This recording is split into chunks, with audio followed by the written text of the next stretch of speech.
All right, welcome back. You've made it through part one, which was growing into other markets. You've made it through part two, which is helping you grow your business by getting into different product categories.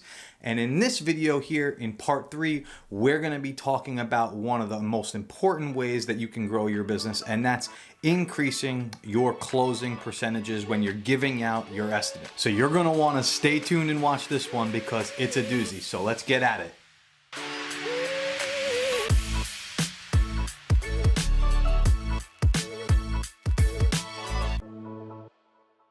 All right, so first of all, thank you so much for watching the first two parts of this video series on how you can grow your sign shop. Before we begin though, I want you to take a minute and please like and subscribe to this video channel so that you can get notified when another video from us here at Shopbox will hit your phones and hit your tablets so that you guys can watch it and take advantage of some of these new tips that we're bringing out to you in the upcoming weeks. All right, so growing your sign business doesn't always have to mean that you're gonna introduce something new or do something new to your current business model. Essentially, one way that you can, in fact, create more revenue or close more sales for your sign shop is by actually doing a little bit of a tweak to your process on how you go about sending out your estimates. So here's a fair warning before you continue watching. What I'm going to tell you is going to take up a little bit more time in your day when you're putting out estimates for your customers. It's gonna be a little bit of a time investment here, but the ultimate goal here is to dramatically increase your closing percentage for your sign company. So over the years as a sign shop owner, one of the things that I practiced was actually giving out a couple of different mock-ups for a customer. They would tell our team what they were looking for. Our team would then go ahead and provide various different mock-up or so of what their storefront picture or what their sign would look like before they actually make a purchase. We've actually done a video on how you can increase sales with mock-ups that you can check out right here, but after you do that, you might want to come back to this video and kind of see how you can tie in mock-ups with what we're going to talk about. Our team would provide a mock-up and then have to put a estimate with that mock-up. In other words, there's a dollar configuration with a visual configuration that the customer is going to want to connect. So after that's connected, there's usually a buying decision or some sort of buying questions that they'll ask. You know, can you do any better on price? That's a good one. That's one of my top favorite questions a customer might ask is, but I typically don't drop the price based off of a customer's request. That becomes a little bit more of a you want something, I'll do something. Or if you're gonna want a discount, what are we gonna get in return? So I've often said in the past, I don't discount the orders. What I'll do is I'll change the variables of your order. And that could be reducing the size a little bit, reducing the amount of potential raw materials that I might be able to use, maybe simplifying the project a little bit. Maybe instead of 5 colors, we'll bring that down to 3 colors. Rather than maybe metallic vinyls, we'll use more 3M or Avery opaque vinyls. There's a lot of things that you can go into to change variables of your given project. But that's just a little bit of a sidebar, side advice. You might want to look into that aspect of changing variables to help bring down price. But on the topic of price, a customer is going to want to see some options. That's the principal point here, is provide the customer with 3 options, a good, a better, and a best option for their sign project.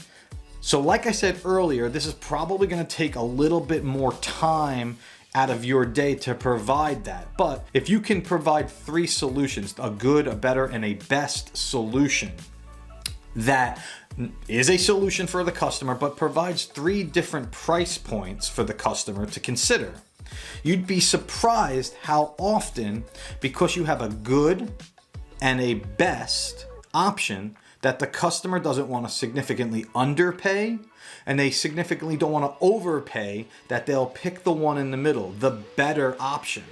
So you bookend your 3 options designed to imply to the customer this is the one that you want them to pick. Here's a quick example. Let's take vehicle wrapping for example. Now, we all know in the vehicle wrapping space that you can do half wraps, 3/4 wraps, and full wraps. But let's take that and dial that down a little bit. Let's say a customer walks into your shop and asks you for an estimate on vehicle wrap. They don't know what they want some lettering. So why don't you provide them an estimate to do some vinyl lettering on their vehicle, and then also provide them with a half wrap price, and then also provide them with a full wrap price. So now you're giving them maybe something that's $800, $900 as an estimate. Then you're gonna move up to $1,500 to $2,000 estimates, somewhere in that realm. And then you're gonna get into the whole vehicle wrap estimate, which is the best option, and tell them this is a one-time cost. It's gonna be $2,500 to $3,000, something like that for their vehicle, and show them the disparity between the three options. Now, the key here is to do a couple of things. One, there really should not be a significant gap in pricing between each option. So for example, if you're going to give somebody an $800 option and a $3,000 option as their better option, that's a pretty easy answer in most cases for people to think about their budget and say, I don't have $3,000.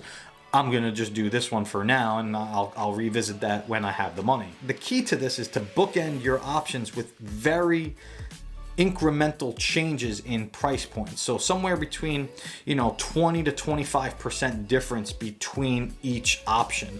And ultimately what that's going to do is it's going to help your conversion rate, because most people like options, and the mindset of most people is that they don't want to buy cheap. They don't want the cheapest option. They also don't like to overspend and pay for the most expensive option. So what they'll do is they'll pick the one in the middle. That's going to make them feel a little bit more comfortable. By bookending your estimates, it's going to play some mind tricks with the customer to design them to actually pick the one in the middle, which is the one in most cases that you as a sign shop owner want them to choose. We don't always want our customers picking the cheapest option, right? Because then they'll call us back a year later or 2 years later and redo it. So use that in your pitch. But the key here, when you're giving all three estimates, is to provide a solution right now, not a band-aid, a permanent solution. So tell them the difference between dimensional PVC letters and maybe dimensional plastic formed letters, then metal letters. There you have three options: PVC, plastic, metal, all going to give you the same look. Because as we know in this business, there's more than one way to skin this cat. There's more than one way to make a sign. So why not take those opportunities in a little bit more time and present the customer with three options? Here's an option that's going to total $1,000. Here's an option that's going to total $1,500. Here's an option that's going to total $2,000. Which one would you choose? Usually the mindset there is now it's not a yes or no decision. Now it's not a decision between do I want to move forward or not. It's actually a decision that's going to allow them to make a selection, A, B, or C. If you give somebody a selection, most often they're going to make a choice.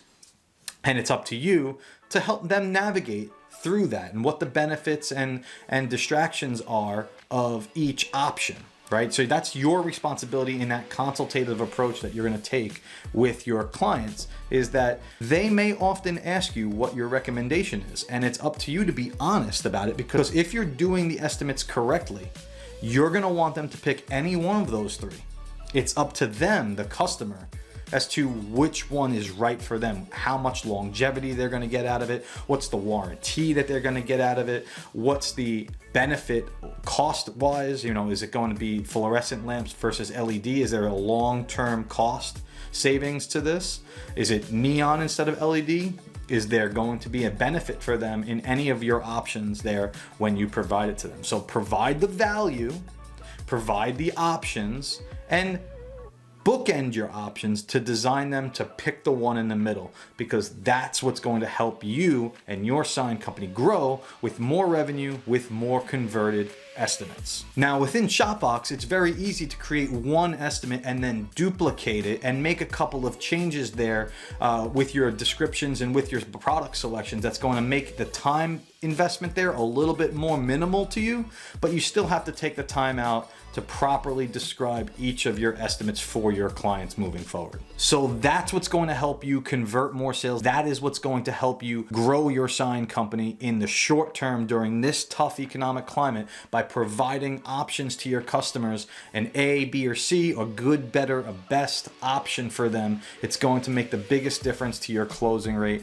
especially when a customer feels that you are taking the time out and providing them options, and not just, here it is, here's your $5,000 option, take it or leave it, and work with them on the price. Now you're going to give them maybe something around in the $3,000-$4,000 range, as well as the $5,000 range. All right, everybody, so that's it for me in this video. I really hope that you took this advice to heart. I can't wait to hear how you're doing, how you're prospering with this. Remember, offer good, better, best solutions that are going to give the customer their desired need right now, here in the short term. But by doing so, don't forget, you don't have to ask the customer what their budget is. By selecting or kind of talking to you about each one of these estimates, they'll tell you what their budget is. So you don't have to worry about that. It's a great little trick there to helping you identify with where this customer needs to be money-wise, what they've set aside in their budgets, and when they're discussing these three options with you. I'm Peter Kourounis with Shopbox. Thank you so much. Please don't forget to like and subscribe to this channel. I look forward to catching you on the next video, and don't forget, stay positive out there.